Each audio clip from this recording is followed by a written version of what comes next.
और आज की कहानी मुंबई के नाला सोपारा की है। ये बात 2019 की है।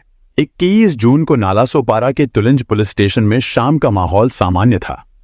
तभी अचानक एक वायरलेस संदेश आया जिसमें बताया गया कि श्रीराम नगर के ओवरब्रिज के पास एक नाले में नायलॉन के बैग में एक लाश पड़ी हुई है। इंस्पेक्टर बलवंत राव, एपीआई आनंद कोकरे और पुलिस नायक किरण म्हात्रे की टीम घटनास्थल पर पहुंचती है। सिर और चेहरे पर गहरी चोट के निशान थे और पूरा शरीर खून से लथपथ था।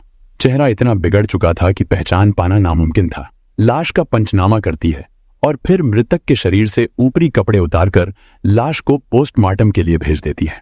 पुलिस के पास लाश की पहचान करने के लिए कोई ठोस सुराग नहीं था जो कपड़े उतारे जाते हैं, सिवाय उस पर पहने कपड़ों के। पुलिस ने ध्यान से उस युवक की शर्ट की जांच शुरू की। कुछ अजीब बात सामने आई। शर्ट के 4 बटन बाकी बटनों से अलग थे।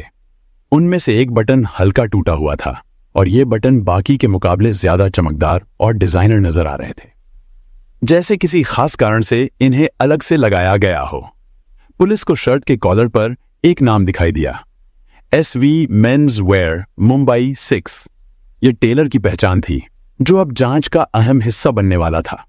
इस सुराग ने पुलिस के लिए राह खोल दी। अब उन्हें मुंबई के पिन कोड 6 वाले इलाके में उस टेलर की दुकान को ढूंढना था जिसने वह खास शर्ट सिलाई थी। कॉलर में पिन कोड भी लिखा हुआ था, इसलिए जांच टीम को संबंधित टेलर की कमाठीपुरा वाली दुकान को ढूंढने में ज्यादा दिक्कत नहीं हुई। पुलिस ने थोड़ी खोजबीन के बाद कमाठीपुरा में टेलर की दुकान ढूंढ ली। टेलर के पास पहुंचकर पुलिस ने उसे शर्ट दिखाई, खासकर वे अलग बटन और मृतक की फोटो भी दी। टेलर ने एक नजर में ही शर्ट और फोटो पहचान ली। युवक उसके पास कुछ समय पहले शर्ट सिलवाने आया था। टेलर की इस पहचान ने पुलिस को हत्याकांड की गुत्थी सुलझाने में एक महत्वपूर्ण कड़ी दे दी। टेलर ने बताया कि इस तरह की डिजाइनर बटन वाली शर्ट हमेशा कृष्णा ही सिलवाता था। यह सुनकर पुलिस को थोड़ी राहत मिली। कम से कम मरने वाले का नाम तो पता चल गया था। जब पुलिस ने कृष्णा का पता पूछा तो टेलर ने कहा कि उसका पूरा पता तो नहीं मालूम, लेकिन इतना जानता है कि कृष्णा जब भी शर्ट सिलवाता उसमें 3-4 अलग रंग और डिजाइन के बटन जरूर लगवाता था। उसने एक बार बताया था कि वह मुंबई सेंट्रल के किसी मुस्लिम होटल में काम करता है। इस जानकारी के आधार पर पुलिस की टीम ने सेंट्रल मुंबई के मुस्लिम मालिकों वाले होटलों में कृष्णा की तलाश शुरू की। आखिरकार जांच के दौरान पुलिस को वह होटल मिल गया जहां कृष्णा काम करता था। पुलिस ने होटल मालिक को मृतक की फोटो दिखाई, जिसे देखते ही उसने पहचान लिया यह कृष्णा ही था। लेकिन होटल मालिक ने बताया कि कृष्णा पिछले 4 दिनों से गायब है और उसके बारे में किसी को कोई जानकारी नहीं है। जब पुलिस ने कृष्णा के दोस्तों के बारे में पूछा तो होटल स्टाफ ने बताया कि उसका एक खास दोस्त भाईंदर में रहता है। लेकिन हैरानी की बात यह थी कि वह दोस्त भी पिछले 4 दिनों से होटल में नहीं आया था। जैसे ही पुलिस ने सुना कि कृष्णा और उसका दोस्त दोनों ही 4 दिनों से लापता हैं, उन्हें शक हुआ कि शायद कातिल का सुराग मिल गया है। पुलिस ने तुरंत भाईंदर में रहने वाले उस दोस्त का पता लगाया और तेजी से वहां पहुंची। किस्मत से वह शख्स अपने कमरे पर ही मिल गया। पुलिस ने उससे कृष्णा के बारे में पूछताछ शुरू की और यह भी पूछा कि वह 4 दिनों से होटल क्यों नहीं गया। उसने बताया कि वह गंभीर रूप से बीमार था, इसी वजह से होटल नहीं जा पा रहा था। उसकी हालत देखकर पुलिस को उसकी बात पर यकीन हुआ। वह सचमुच बीमार और कमजोर लग रहा था। पुलिस की उम्मीदें जो कातिल से जुड़ा कोई कनेक्शन मिलने की थी, अब धुंधली पड़ती नजर आ रही थी। मामले की गुत्थी अभी तक पूरी तरह सुलझती नहीं दिख रही थी। अब पुलिस ने उससे पूछा, कृष्णा के बारे में ऐसी कोई जानकारी दो जो कम लोगों को पता हो। उसने बताया कि कृष्णा नाला सोपारा में एक लड़की के साथ रहता था। हालांकि उसे ज्योति और कृष्णा के ठिकाने की सटीक जानकारी नहीं थी। पुलिस को कृष्णा के मर्डर केस में अब ज्योति नाम की एक नई कड़ी मिल गई थी। इसके साथ ही पुलिस ने कृष्णा का फोन नंबर भी लिया ताकि कॉल डिटेल से और सुराग जुटाए जा सकें। जब पुलिस ने कृष्णा के फोन की कॉल डिटेल्स की बारीकी से जांच की तो कुछ अजीब नंबरों पर नजर पड़ी। कृष्णा की आखिरी बातचीत इन्हीं नंबरों पर हुई थी।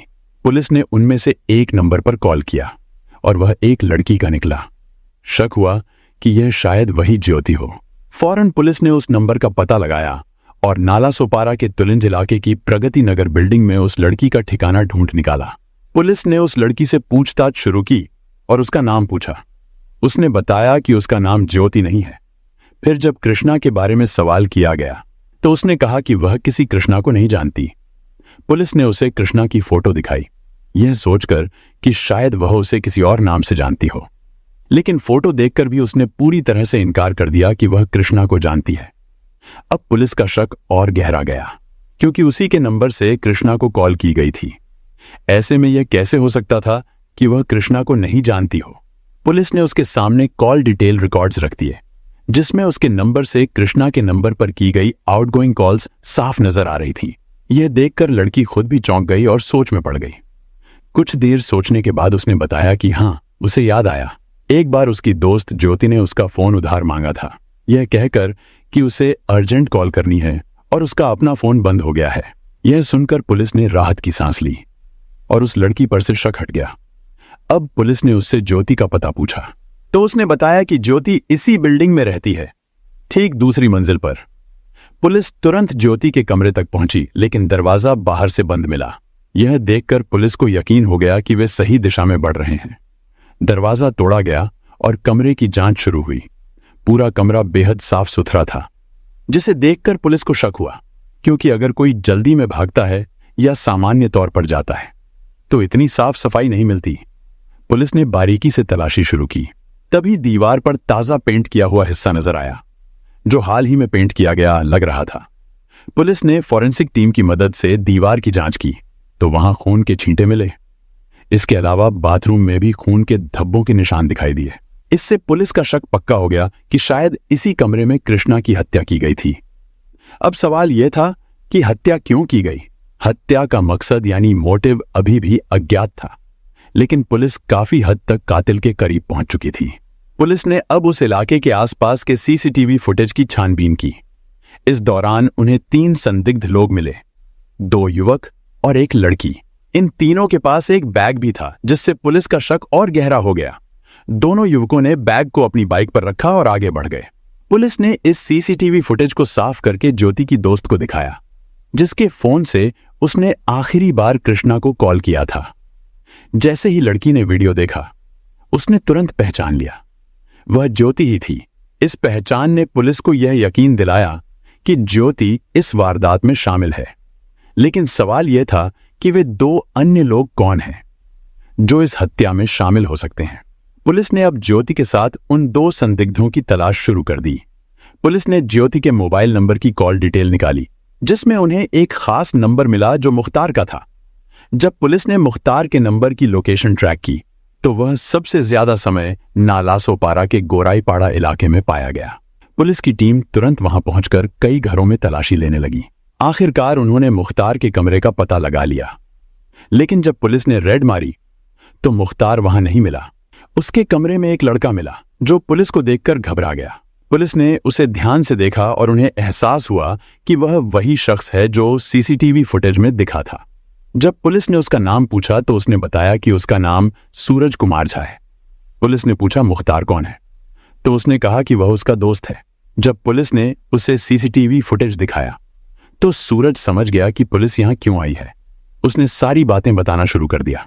सूरज ने कहा कि मुख्तार और ज्योति ने मिलकर कृष्णा की हत्या की है, लेकिन उसने खुद मर्डर नहीं किया। उसने सिर्फ लाश को ठिकाने लगाने में मदद की थी। सूरज ने बताया कि मुख्तार और ज्योति दोनों एक दूसरे से प्यार करते थे। पुलिस ने मुख्तार और ज्योति की तलाश की, लेकिन कोई सुराग नहीं मिला। इसीलिए पुलिस ने मुख्तार के सभी दोस्तों को चेतावनी दी कि अगर मुख्तार उनसे संपर्क करे तो तुरंत पुलिस को सूचित करें। पुलिस ने सभी के फोन की जांच शुरू की। करीब 1 महीने बाद मुख्तार ने अपने एक दोस्त से संपर्क किया और बताया कि वह अपने फोन की EMI नहीं चुका पा रहा है, इसलिए उसे कुछ पैसे चाहिए। उस दोस्त ने न सिर्फ पैसे दिए, बल्कि पुलिस को भी मुख्तार की लोकेशन की सूचना दे दी। इस जानकारी के बाद पुलिस ने मुख्तार की जांच की और पता चला कि वह मुंबई छोड़कर दिल्ली के पास गाजियाबाद में रह रहा है। पुलिस ने गाजियाबाद जाकर मुख्तार को गिरफ्तार कर लिया। जब मुंबई पुलिस वहां पहुंची तो उन्हें मुख्तार के साथ ज्योति भी मिली। पूछताछ करने पर दोनों ने जो कहानी बताई वह बेहद चौंकाने वाली थी। पुलिस की पूछताछ में ज्योति ने पूरी कहानी को सिलसिलेवार ढंग से सुनाया।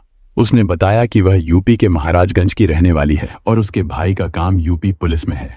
ज्योति का एक प्रेमी था, लेकिन उसका भाई नहीं चाहता था कि उसकी बहन लव मैरिज करे। जनवरी 2018 में ज्योति ने अपने प्रेमी के साथ घर छोड़कर भागने का फैसला किया। वह अपने प्रेमी के साथ महाराजगंज से भागकर लखनऊ पहुंच गई। लखनऊ रेलवे स्टेशन पर रुके रहने के दौरान उसके प्रेमी के मन में एक डर बैठ गया। उसका भाई जो पुलिस में था, प्रेमी ने कहा कि जहां भी वह भागेंगे ज्योति का भाई उन्हें खोज निकालेगा, इसलिए उसने वापस लौटने का निर्णय लिया। ज्योति ने प्रेमी के साथ लौटने से मना कर दिया और वह अकेली रोने लगी। इसी दौरान लखनऊ में कृष्णा नाम का एक युवक मिला, जिसने ज्योति को प्यार से समझाया और उसे मुंबई चलने का प्रस्ताव दिया। ज्योति कृष्णा की दरियादिली से खुश होकर उसके साथ मुंबई आ गई। दोनों नालासोपारा की ओसवाल नगरी में रहने लगे, जहां कृष्णा होटल में काम करता था और ज्योति भी नौकरी की तलाश में थी। कुछ महीनों बाद कृष्णा को पता चला कि महाराजगंज में ज्योति की तलाश के लिए 30,000 रुपए का इनाम रखा गया है। उस दिन कृष्णा ने शराब पी थी और नशे में वह लालच में आ गया। उसने यूपी में फोन कर बताया कि ज्योति मुंबई में है और वह उसके बारे में सुराग दे सकता है। लेकिन जब नशा टूटा तो उसने ज्योति को अपनी गलती बताई। इससे ज्योति नाराज हो गई और उसने कहा कि वह 30,000 रुपए के लिए उसे बेच देगा। इसलिए दोनों ने पुराने फोन को बंद कर दिया और अपना कमरा बदल लिया।